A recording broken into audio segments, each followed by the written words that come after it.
what's up everyone, GameDad here, and we are coming back with part 3 of my current Game Gear collection. Over the past couple of weeks, we have gone through about half of the collection so far, and I've been showing you guys gameplay, giving you my thoughts on the games, and today we are going to be doing the same thing, just with the next little piece of the collection. So, come with me as we check out the games that are on the list for today. NBA Action, starring David Robinson, was released by Sega Interactive in 1994, and overall gameplay is kind of what you would expect for an NBA-style game. It kind of has a feeling like it wants to be NBA Jam, but not quite as good, but overall, I mean, the game is okay, the gameplay is kind of good, and it's just, another Sega sports game. Up next, we got NBA Jam, released by Iguana Entertainment in 1993, and while the Game Gear version doesn't have coloring that is as good as, say, the Genesis or Super Nintendo, honestly, I kind of like this version better. It's a little more simplified, but it still looks really good, especially on a handheld. And you just go around having classic NBA Jam action. Love this game. Up next is NHL All-Star Hockey, released by Gray Matter Incorporated in 1995.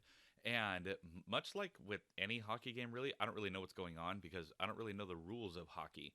But I could tell that I was passing the puck around and moving around the rink and trying to score a goal.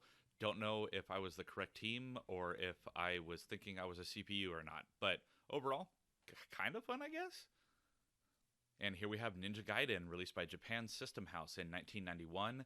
And honestly, I like these better on console. On Game Gear, it's pretty smooth. It can get bogged down with enemies sometimes. As you can see just in the gameplay, it starts to slow the more that's on the screen. But overall, I mean, it's okay gameplay. It's what you would expect from a handheld. But again, I would rather play this on a console. And here is Pac-Man, released by Namco in 1991, and unfortunately, I was not able to capture any gameplay for this, but honestly, if you played one Pac-Man, you played them all, at least since the Atari days, because that one was terrible. But yeah, it's just Pac-Man on the Game Gear. Classic game, classic music, classic gameplay. Up next is Poker Face Paul's Blackjack, released by Spidersoft in 1994, and it's exactly what you would expect. It's Blackjack. You go through and you play Blackjack. That's pretty much it. It's just card games on the Game Gear, and I don't really see any value beyond that. Next up is Poker Face Paul's Jin, released by Adrenalin Interactive in 1994, and this one is way more animated and looks a lot better than the Blackjack one, but honestly, I have no idea how to play Jin. I never learned as a kid or anything like that, and never had an interest as an adult. But here it is. Here's Jin on the Game Gear. And finally, we have Poker Face Paul's Solitaire, released by Spidersoft in 1994. And I don't know, I think the other company did a better job with these titles.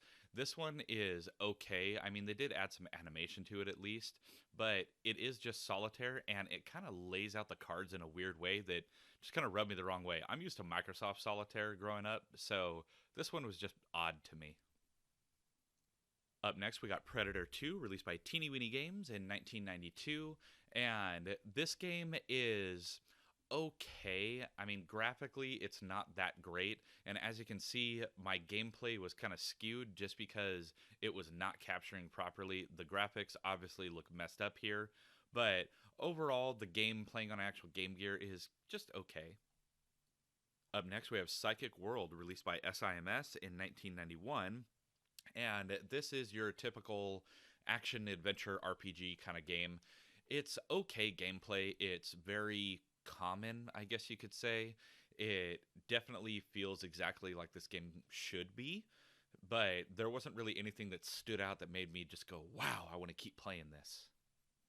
Up next, we've got RC Grand Prix, released by Absolute Entertainment in 1992, and as you can see, this one kind of did the same thing when capturing it. The colors were off, and no matter how many times I cleaned it or polished the pins, it would just not work to give me proper colors. But overall, I mean, the gameplay is exactly what you would expect. It's an RC game. It's kind of cool how it has overlapping tracks, brings me back to kind of arcade-style RC games. But overall, I mean, nothing to write home about. And here we have Ren and Stimpy, Quest for the Shaven Yak, released by Realtime Associates in 1994. And the game is ridiculous, just as you would expect anything Ren and Stimpy to be. It kind of reminds me of like a Simpsons kind of game or like a Beavis and Butthead kind of game. It's essentially the same thing. I mean, right here, you're just going through basic platforming gameplay and collecting random stuff as you do. Here we have Riddick Bow Boxing, released by Micronet in 1993, and this is your typical boxing game. I mean, there's nothing really special about it. The graphics are not that bad, I will say. I think they rival the NES graphics, actually, and, I mean, everyone loved Punch-Out! But this one, it was kind of strange with the side-by-side view. It was kind of hard to keep track of what was going on, but overall, kind of a fun boxing game. And here we have Ristar, released by Japan System House in 1995. And the Ristar games are just awesome. What a good platformer. Honestly, I think if Sega didn't take off with Sonic, it would have been Ristar. This was a very cool mascot that they had some very unique mechanics with the stretching arms that allowed it to do different things, swing and climb and pick up different objects, and overall just excellent platforming fun, and the colors are so vibrant. And here we got Road Rash, released by Electronic Arts in 1993, and Road Rash is probably one of my favorite franchises from this era. And on the Game Gear, honestly, to me it looks just like the Sega. It might be pixeled down just a little bit, or the colors might be a little off, but overall the gameplay is definitely there. There is a little bit of slowdown the more that gets on the screen, but it's still Road Rash, and it's still a lot of fun. Up next, we have Shanghai 2, released by Sun Electronics in 1990. And honestly, I don't really know much about this game because I couldn't get it to play on my Game Gear or get it to capture any kind of footage. So if you know more about this game, let me know down in the comments below. I would definitely be interested to find another copy. That way I can actually play it. Up next is Shining Force 2, The Sword of Haja, released by Sonic Software Planning in 1994. Hopefully I didn't butcher that name. But this is just classic RPG, go out on a grand adventure JRPG status. And the game is actually pretty fun. It's very vibrant. It has good story. It doesn't just bog you down with a crap ton of dialogue, which I really appreciate. And overall, the game I really enjoyed. Classic Game Gear, go out on your adventure action. Up next is Shinobi 2, The Silent Fury, released by Sega in 1992. And this is just more classic Shinobi action. I mean, what more is there to say? You're a ninja going around facing off against all the baddies. And I really enjoy the Shinobi franchise. I actually have the Shinobi 1 arcade machine. And it's just fun for hours. Such a great arcade style game. Up next is Sonic Blast, released by Aspect in 1996, and this game, it's pretty fun, but it's kind of weird because it's like playing the original Sonic games, but more 3D, or they really tried to make it more 3D. Overall, gameplay is what you would expect from a Sonic game, but I don't know, it just kind of looked weird, just because of that forced 3D look to it, and it was fast.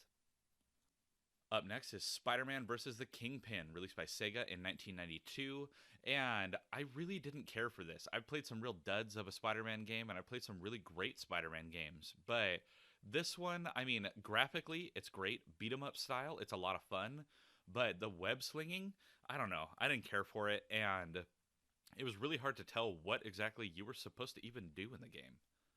And here we have Sonic the Hedgehog, released by Ancient in 1991, and Sonic 1 on the Genesis wasn't that great. I mean, sure, it defined what would become a Sonic game, but Sonic on the Game Gear is just kind of It's the same kind of gameplay. I mean, graphically, I kind of like the graphics better. I think it's a little brighter and looks kind of neat, but it's so basic and so simplistic.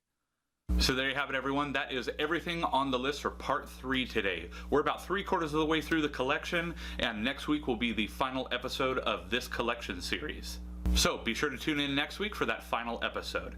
Now, if you guys liked today's video, please be sure to let me know down in the comments below. And also, while you're down there, please be sure to hit those like and subscribe buttons, as well as that little notification bell so you get an alert every time I got a new video coming out. Now, as always, I'm GameDad. I thank you guys for watching, and I'll catch you later.